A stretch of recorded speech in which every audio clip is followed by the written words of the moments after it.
Okay, so the second video and the last one for section 4.3 is about what does the second derivative do to our graphs. So, a couple little definitions first.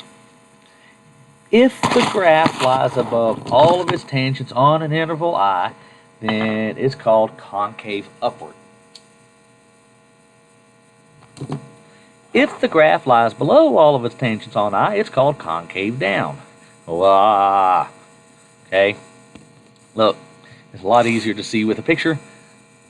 Concave up looks like a cup, or even just a piece of that cup.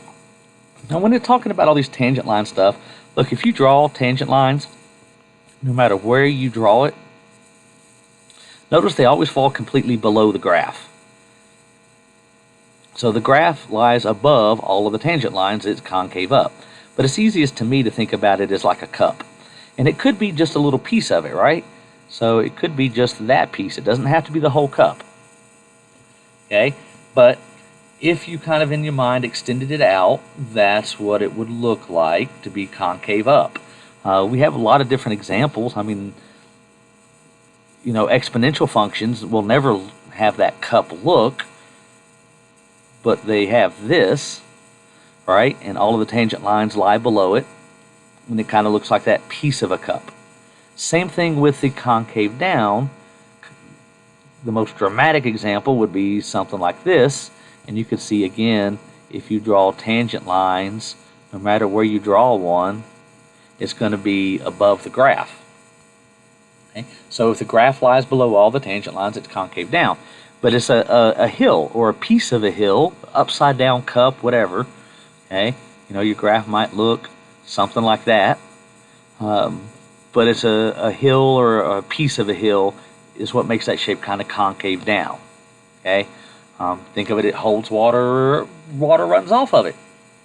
Okay, however you want to phrase that in your mind. Okay? But the second derivative is going to tell us about that kind of thing, whether it's going to be concave up, concave down. Now, the last definition thing that we have is about an inflection point, and I've mentioned it before.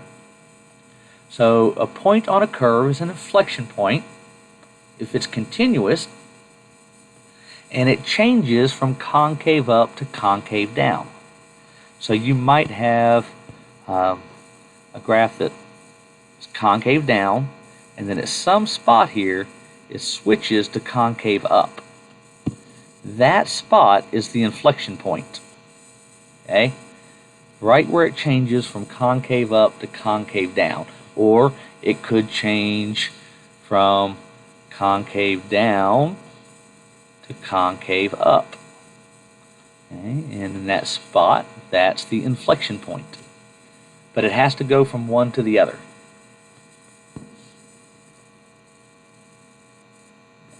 Alright, so the second derivative tells us that if the second derivative is greater than 0, it's concave up. If the second derivative is less than 0, it is concave down. Okay, so greater than 0, concave up. Less than 0, concave down. So let's look at an example real quick. Say, okay, we need to figure out what we've got going on here. So if we're thinking about it being concave up, we need the second derivative, right? So first derivative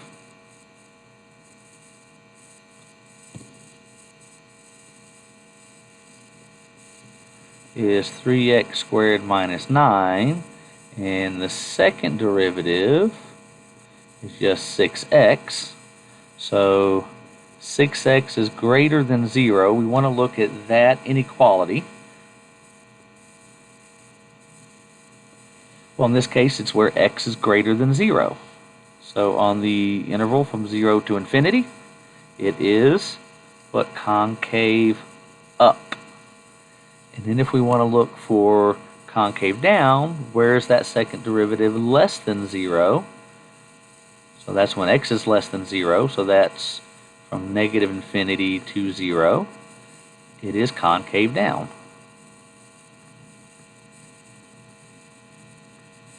All right. So here's an oddball question for us. Just wanted to throw it in there. See about your sketching skills. So we're going to sketch a possible graph that satisfies all of these conditions. Well, what I would do is start off with just a number line. And at all of these spots where it talks about these particular intervals, okay, I'm going to put all of those endpoints somewhere on my number line, okay? So negative infinity, of course, doesn't go on there, but we could have 1 on the number line from 1 to infinity, so that's still a 1. So infinity to negative 2, so negative 2. And then 2 to infinity, then between negative 2 and 2. Now these limit ones, so remember all of these intervals that I have highlighted, all of these things are x coordinates. Right? However, these things are y coordinates, right? Okay, so if that limit goes out, as it goes to a negative infinity, it gets closer and closer to negative 2. That means we have a horizontal asymptote at negative 2. And then at 0, we have a horizontal asymptote as it goes out toward the positive side. Okay. Now, back to my x coordinates though. The first derivative from negative infinity to 1 is going to be increasing. So notice I actually have 1, 2, 3, 4 intervals to worry about, and I'm going to take them kind of one at a time. Okay, so from negative infinity to negative 2, it's increasing there, and it's increasing there because we've got to get all the way up to 1 for it to be increasing from this part. And it's decreasing from 1 to positive infinity, so from 1 to 2 it is, and from 2 on out, that's decreasing. Now the second derivative tells us the concavity is greater than 0 from negative infinity to 2. So on this interval, it's greater than 0, so it's concave up. On 2 to infinity, it's concave up. And then when it's less than 0, that means it's concave down, right? And that's just between negative 2 and positive 2. So both of these intervals in between there is concave down. So now, if it's increasing and concave up, the shape of the graph is this. If it's increasing and concave down, the shape of the graph is this. Okay, now it might be a little steeper or something like that, but notice it's still headed uphill and it's concave down. So then downhill and concave down would be this shape, headed downhill, and then downhill and concave up, it's kind of this shape.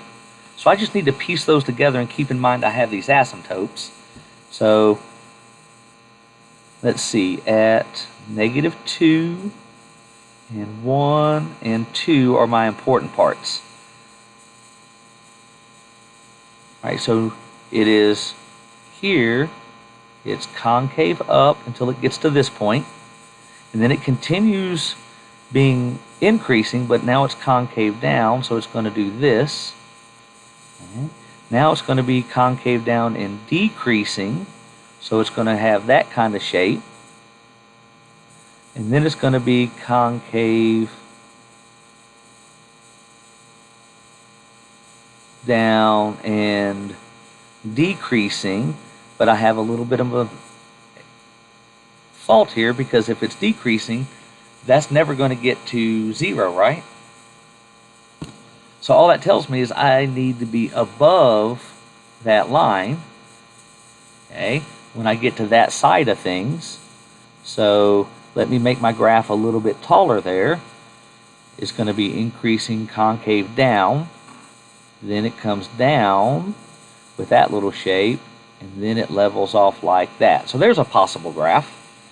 Okay. Now there is no one right answer to these. Every one of our graphs could be different as long as it has these shapes. And for me, I always need to have this little number line laid out with my arrows and my cups and hills so I can kind of see what's going on.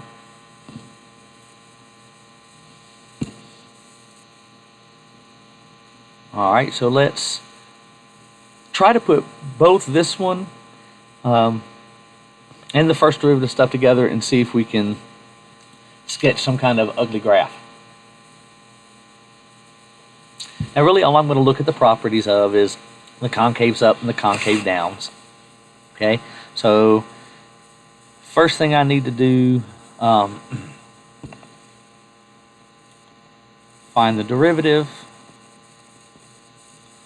Okay, we're going to need a product rule here, so that's going to be 2/3 x to the negative 1/3 times 6 minus x to the 1/3 plus x to the 2/3 times 1/3 times 6 minus x to the negative 2/3 times negative 1, because we've got the chain rule there, right? If I'm going to have to take a second derivative, I'm going to try to simplify this as much as I can. So just looking at a couple things here, that negative 1 is just going to change that to a minus. So I can kind of forget about that, okay? So let's just erase that. Let's just stick a minus there from that negative 1. Now, remember we talked about in one of the other videos factoring things that have common factors, but these exponents are kind of wacky.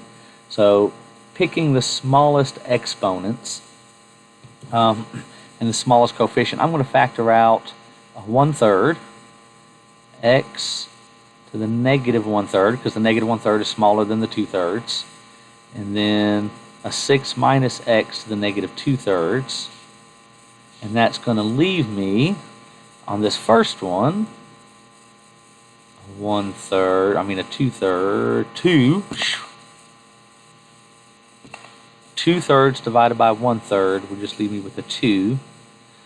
That whole term with the x factors out, and then we're left with a 6 minus x to the, but we got to take that out, so 6 minus x.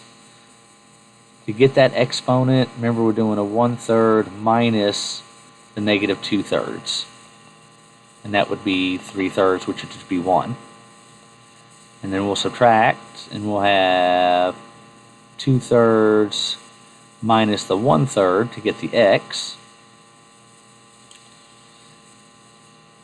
And then we'll just continue simplifying. So that's 1/3 x to the negative 1/3, 6 minus x to the negative 2/3, and then 12 minus 2x minus x.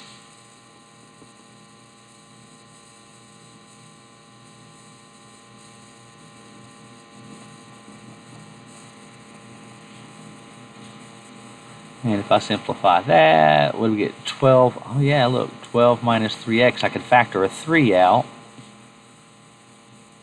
And then that would leave me with 4 minus x. And then notice this is kind of nice. The 3 times the 1/3 give me a 1. So f prime of x, after all of that work, you're going to have a 4x, 4 minus x in the top, and then the bottom, an x to the 1/3, and 6 minus x to the 2/3.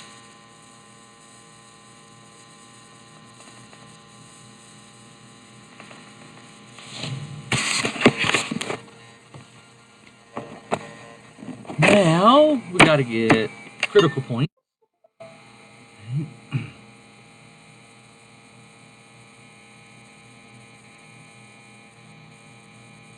So critical points, the numerator has to be equal to 0. So when is 4 minus x equals 0? Well, that's when x equals 4. Then we also have to have the denominator equal to 0. So another one's going to be when x to the 1/3 equals 0. So x would have to equal 0. And then another one when 6 minus x to the 2/3 equals 0. So 6 minus x is 0. X is equal to 6. So those gives me 3 critical points there, 0, 4, and 6. Now, good gracious, we're going to have to do the second derivative. Oh, good gracious, the second derivative. Well, do you want to take my word for it? Or you want to work through all of it? So the second derivative, you got to use the quotient rule. And inside of there, you're going to wind up with the product rules and stuff like that. It's going to be negative 8 over x to the 4/3 and 6 minus x to the 5/3. And so where we check to see with concavity and stuff, that's just going to be again where x equals 0 and 6 from where this stuff is undefined. Okay? Alright, so those are really the super important points at the moment. So I need to see where this thing's increasing, decreasing, concave up, concave down.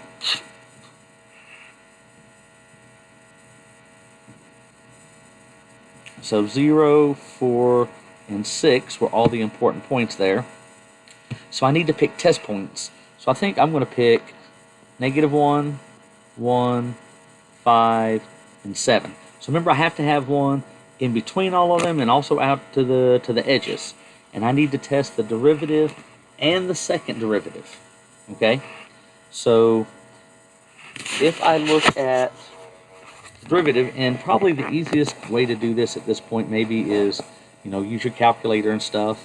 But when I do the first derivative at negative 1, so hold on a sec.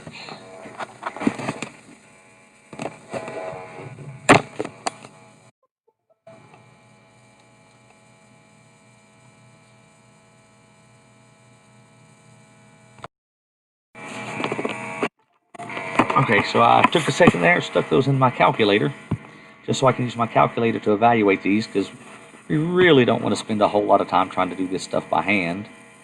So I want the first derivative and the second derivative there, and I'm just going to, instead of doing the inequalities and stuff, I'm just going to pick these test points. So if I evaluate the first derivative at negative 1, this turns out to be a negative 1.3. And then if I do the second derivative, oh, hold on a second. Second derivative.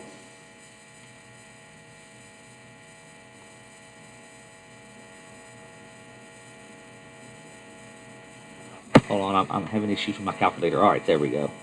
And calculate value at negative 1. That blasted, it did the first derivative again. Okay. There we go. Okay. And we are at negative 0.3. So what that tells me is on this interval, my graph is downhill and it's negative, so it's concave down. Now from 0 to 4, I'm just going to pick my test point was 1, right? So when I test point 1, the first derivative, f of 1, is going to be 1.0 something. It's positive. That's all I care about. And my second derivative is negative 0.5. So it's increasing, but it's still concave down. Okay?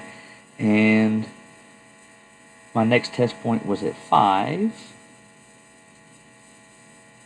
So f prime of 5 is negative 0.58, blah, blah, blah, blah. And then the second derivative at 5 is negative 0.9.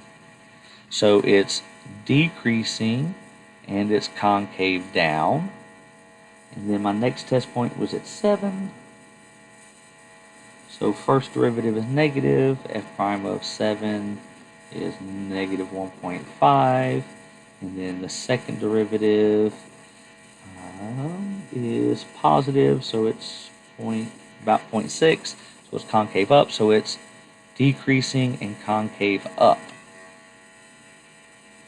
Now, all of that information could give me a bit of a sketch, but I do want some actual kind of concrete points. So at all of these points 0, 4, and 6, I'm actually wanting to think about what the function is at those particular spots. Okay, so I'm going to kind of scroll back and forth to sketch my graph, but at 0, 4, and 6. So f of 0 is going to be 0.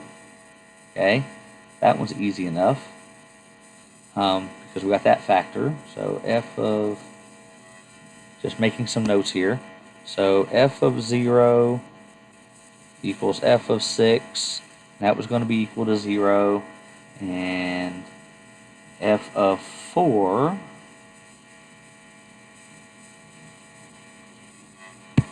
what was my original function?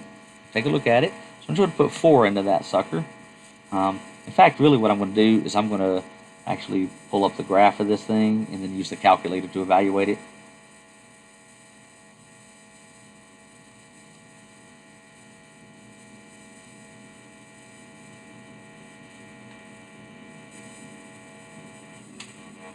And then let me scroll back down so I have all this information, and then f of 4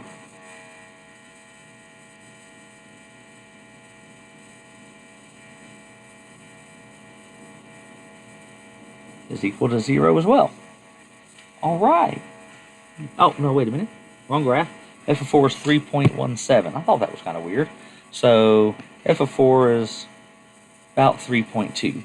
So now with all this information, I can get an ugly sketch. Okay, so I know from negative infinity to 0, it is concave down and decreasing. Okay. Oh, I don't have another page.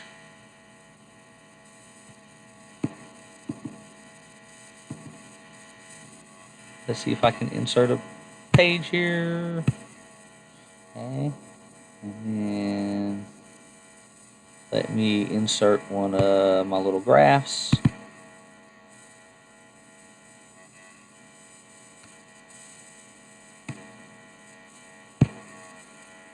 I want to make that a little bigger. All right, so at f of 0, the function was 0. 1, 2, 3, 4, it was 0, and at 6 it was 0. Okay, so from negative infinity to 0, it was concave down and decreasing. So with that being said, it's got to be concave down, decreasing, and it's got to hit that point. So it's concave down, decreasing, and it's got to hit that point. And it's decreasing the whole way, so I know it doesn't like switch to make some kind of nice smooth minimum like it does on a parabola. Okay, it's got to be that hill shape the entire time, and then once it got from there, it started being increasing until it got to 4, and then it was decreasing from there to 6, but it was always concave down. So from there, oh, my 4 disappeared. 1, 2, 3, 4. Okay, and at 4 it was 0 as well. So it's got to hit that point. Oh, and look, there was a maximum somewhere in there. Boom, because it did that kind of number. Now I guess the question is, where is that maximum? But I'm just doing kind of the ugly sketch. Now from 4 to 6, what was it doing? So from 4 to 6, I mean from, wait a minute, hold on. from 0 to 4, from 0 to 4, it was increasing concave down.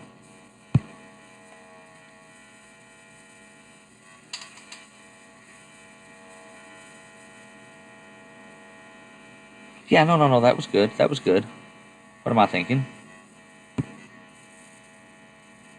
So from 0 to 4, increasing concave down. But at f of 4, it was... okay. F of 4 was 3.2. 1, 2, 3. So this point actually should have been up here. And this is what happens when I have to scroll back and forth. Increasing concave down until we get to that point. Then it's concave down, decreasing until we get to that point. And then the rest of it, from 6 on, was in decreasing and concave up. So it was decreasing and concave up, so it's got to have that shape. So that is what that graph would look like in there somewhere. Ooh, that was a lot of work, wasn't it? So, anyway, we will actually get more onto this in the next section, which is dedicated completely to curve sketching. And we'll make sure we get all the kind of nice little details in there. So good luck, and let me know if you have any questions.